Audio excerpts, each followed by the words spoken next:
The House of Representatives moved with extraordinary speed this morning to introduce articles of impeachment against Donald Trump, marking an unprecedented third impeachment effort against the former president following a cascade of legal defeats that included Supreme Court rejection of immunity claims, federal court findings of attorney misconduct, and Senate invocation of constitutional disqualification provisions. The articles, introduced by a bipartisan coalition of 147 representatives, including 31 Republicans, charge Trump with obstruction of justice, witness tampering, and conspiracy to defraud the United States, based on evidence compiled from multiple federal investigations and court proceedings over the past 18 months. The impeachment resolution represents the first time in American history that Congress has attempted to impeach a former president who is simultaneously running for office, creating complex constitutional questions about whether impeachment of private citizens is permissible and what effects such impeachment would have on Trump's eligibility to hold future office. The articles of impeachment were introduced during a special Saturday session convened specifically to address what sponsors characterize as an urgent constitutional crisis requiring immediate congressional action. Representative Jamie Raskin, the Maryland Democrat who serves as ranking member of the House Judiciary Committee,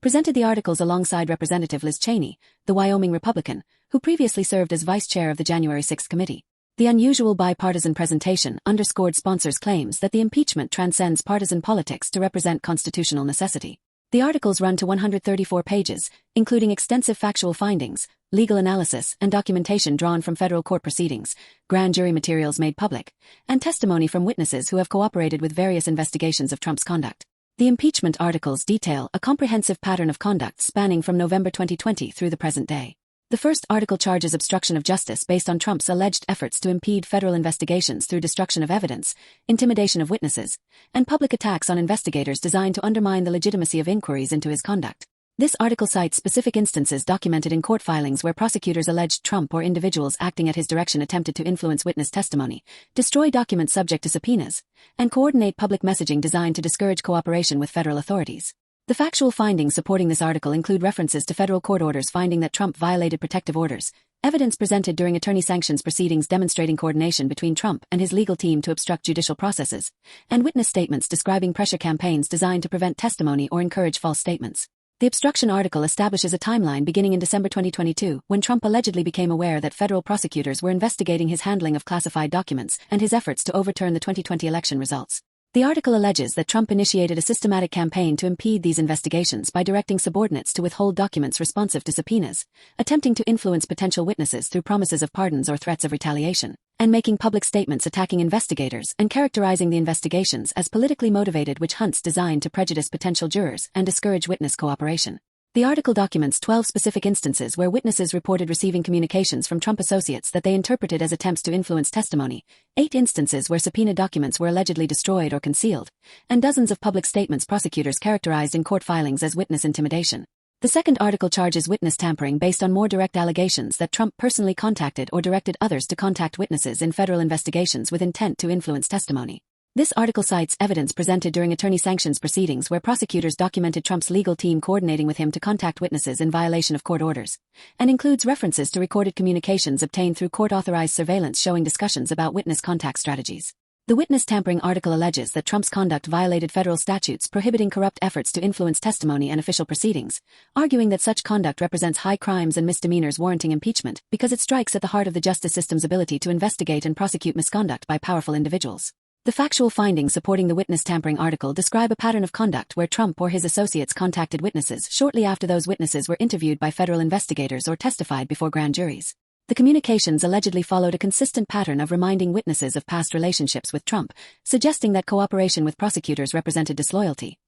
hinting at potential consequences for those providing damaging testimony, and in some cases making explicit offers of financial assistance or future employment in exchange for testimony favorable to Trump or refusal to cooperate with investigators. The article documents 7 witnesses who reported such contacts to federal authorities, 3 of whom allowed investigators to record subsequent communications capturing individuals associated with Trump's legal defense discussing strategies for influencing witness testimony. The third article charges conspiracy to defraud the United States based on Trump's alleged coordination with advisors and associates to obstruct the lawful functions of federal agencies responsible for administering elections and certifying election results. This article draws heavily on evidence compiled by the January 6 committee, federal prosecutors in the election interference case, and the Senate investigation that preceded the Section 3 disqualification resolution. The conspiracy article alleges that Trump engaged in a multifaceted scheme to prevent the peaceful transfer of power following the 2020 election. That scheme involved efforts to submit false electoral certificates, pressure state officials to alter vote counts or certification decisions, intimidate the vice president into taking unconstitutional actions,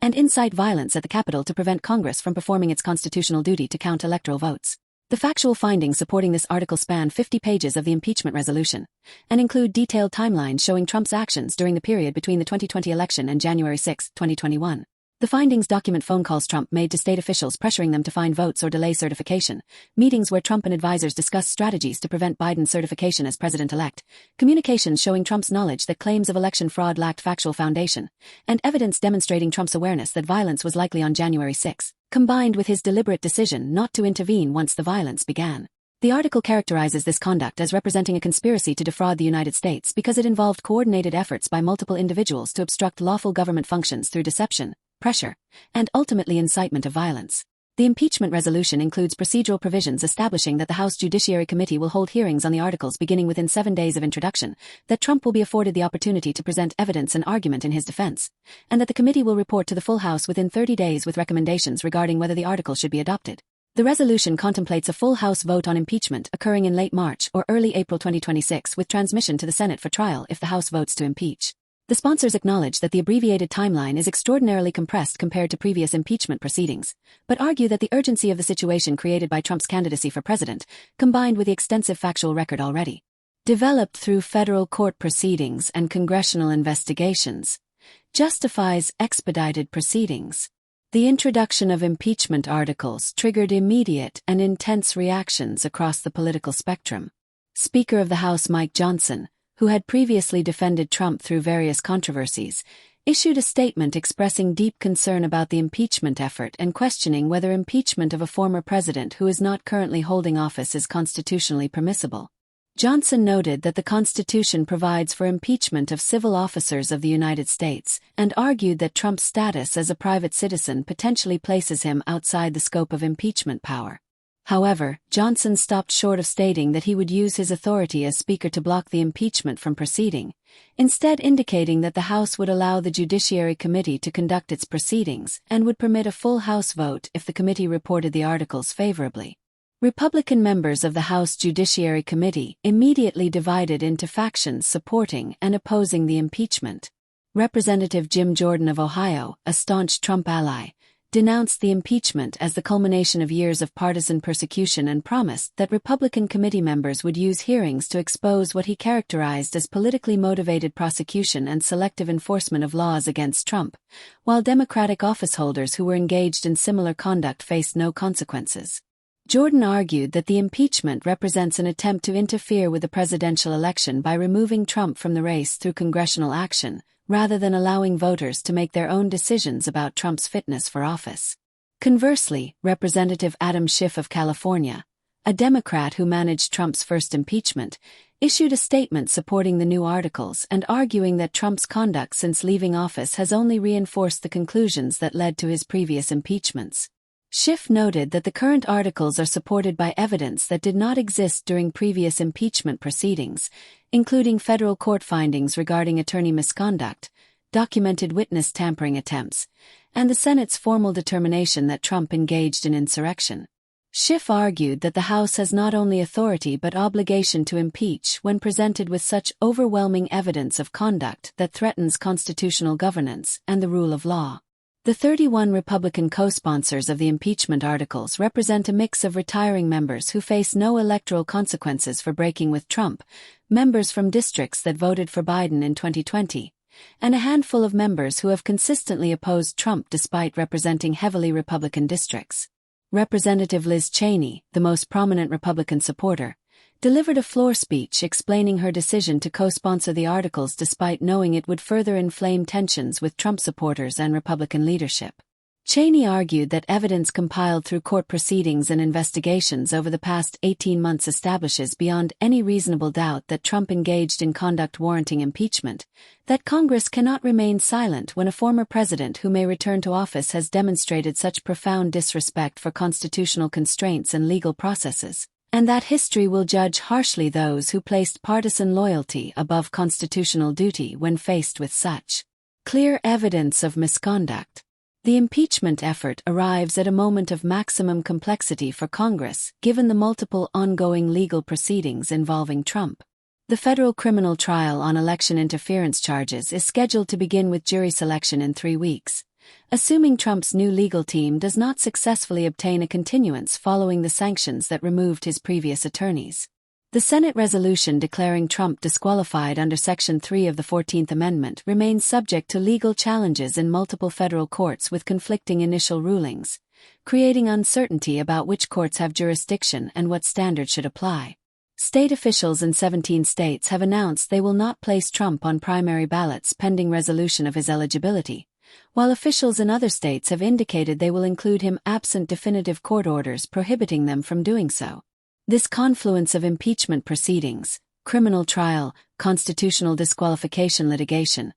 and primary elections create scenarios with no historical precedents where different institutional mechanisms for holding Trump accountable could produce conflicting or reinforcing outcomes. If the House impeaches and the Senate convicts, the Senate could vote by simple majority to disqualify Trump from holding future federal office, providing an alternative path to the same result sought through the Section 3 resolution. Conviction in the criminal trial would provide additional grounds for arguing Trump is unfit for office and might influence some senators who would otherwise oppose impeachment conviction. Conversely, a quibble in the criminal trial might undermine support for impeachment by suggesting that evidence of Trump's misconduct is insufficient to meet the beyond a reasonable doubt standard applicable in criminal cases. Constitutional scholars consulted by House leadership have provided mixed assessments of whether impeachment of former presidents is constitutionally permissible. Professor Michael Gard of the University of North Carolina, a leading expert on impeachment law,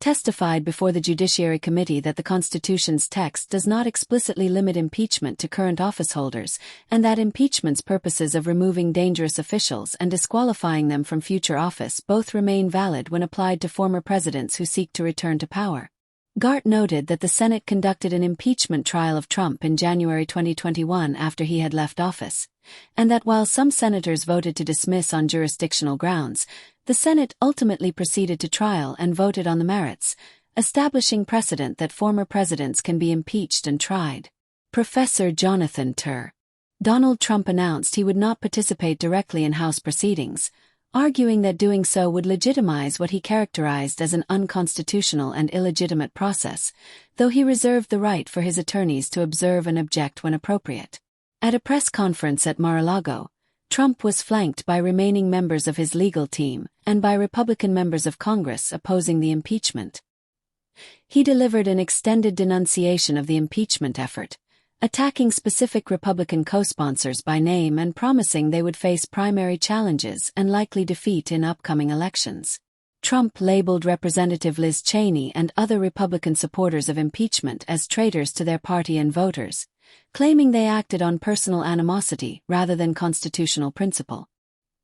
He also announced the creation of a legal defense fund to contest the impeachment and vowed to fight the charges at every stage while continuing his presidential campaign, refusing to allow congressional proceedings to distract from his political objectives. Democratic leadership in both chambers emphasized that impeachment represents a constitutional duty rather than a partisan exercise, pointing to Republican co-sponsors and the bipartisan Senate resolution as evidence that Trump's accountability transcends party politics. Senate Majority Leader Chuck Schumer stated that if the House impeaches Trump, the Senate will conduct a full trial with witnesses and evidence, rather than immediately moving to dismissal.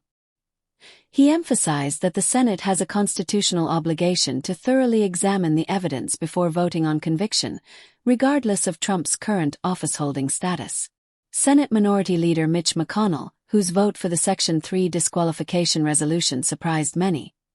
has not publicly committed to voting for or against conviction, stating he will carefully review evidence during any Senate trial and vote based on whether the charges are proven and meet the high crimes and misdemeanor standard. Sources indicate McConnell views conviction and disqualification as potentially providing a cleaner resolution than ongoing Section 3 litigation. Despite bipartisan support among co-sponsors, the impeachment faces significant obstacles. In the House, impeachment requires only a simple majority, and Democrats hold a narrow majority sufficient to impeach even without Republican votes. However, House leadership has indicated it will not bring impeachment to a floor vote without substantial Republican support to strengthen legitimacy and avoid accusations of purely partisan action. The 31 Republican co-sponsors provide a foundation for bipartisan support, but additional Republican votes are needed to reach the majority sought. In the Senate, conviction requires a two-thirds supermajority, meaning 17 Republican senators would need to vote for conviction if all Democrats vote in favor. Some of the 18 Republican senators who supported Section 3 are retiring, while others seeking re-election may fear primary consequences, making the path to conviction uncertain. The timeline for impeachment proceedings intersects with Trump's criminal trial and primary elections, creating complex political dynamics. If the House Judiciary Committee completes hearings and the full House votes to impeach by early April, as currently planned, the Senate trial would likely begin in mid to late April and could extend into May. This would coincide with later primary contests and potentially Trump's criminal trial, meaning voters in states holding primaries could be evaluating both proceedings while casting ballots. The combination of impeachment, criminal trial, and Section 3 litigation imposes unprecedented strain on American institutions and the electoral process. No prior presidential candidate has faced simultaneous criminal prosecution, congressional impeachment, and constitutional disqualification proceedings while actively campaigning. Constitutional historians note this situation represents the most significant stress test of American democratic institutions since the Civil War and Reconstruction era. The outcomes of these proceedings will set precedents influencing how future presidential candidates facing legal challenges are treated. Immediate implications for the 2026 election and Trump's political and legal future will become clear within months as courts rule on constitutional questions, the House votes on impeachment, and the criminal trial produces a verdict. Public polling indicates deep partisan division. Substantial majorities of Democrats support impeachment and conviction, while overwhelming majorities of Republicans oppose it. Independent voters are more divided, with roughly 48% supporting impeachment based on court and investigative evidence, and 52% opposing it, either doubting the evidence or believing that voters should decide Trump's political fate. These dynamics suggest that the political impact of impeachment may hinge on evidence presented during Judiciary Committee hearings and whether proceedings shift voter perceptions or merely reinforce partisan positions. Sponsors of the articles frame impeachment as a last constitutional safeguard against a former president whose conduct they argue has threatened fundamental democratic governance and the rule of law. Whether Congress ultimately invokes that safeguard through impeachment and conviction, and whether doing so resolves or exacerbates the constitutional questions surrounding Trump's candidacy, will unfold over the coming weeks and months. The nation watches as multiple institutional mechanisms for presidential accountability operate simultaneously in ways unprecedented in American history, with outcomes that will shape constitutional governance and democratic practice for generations, regardless of the immediate resolution of Trump's legal and political status.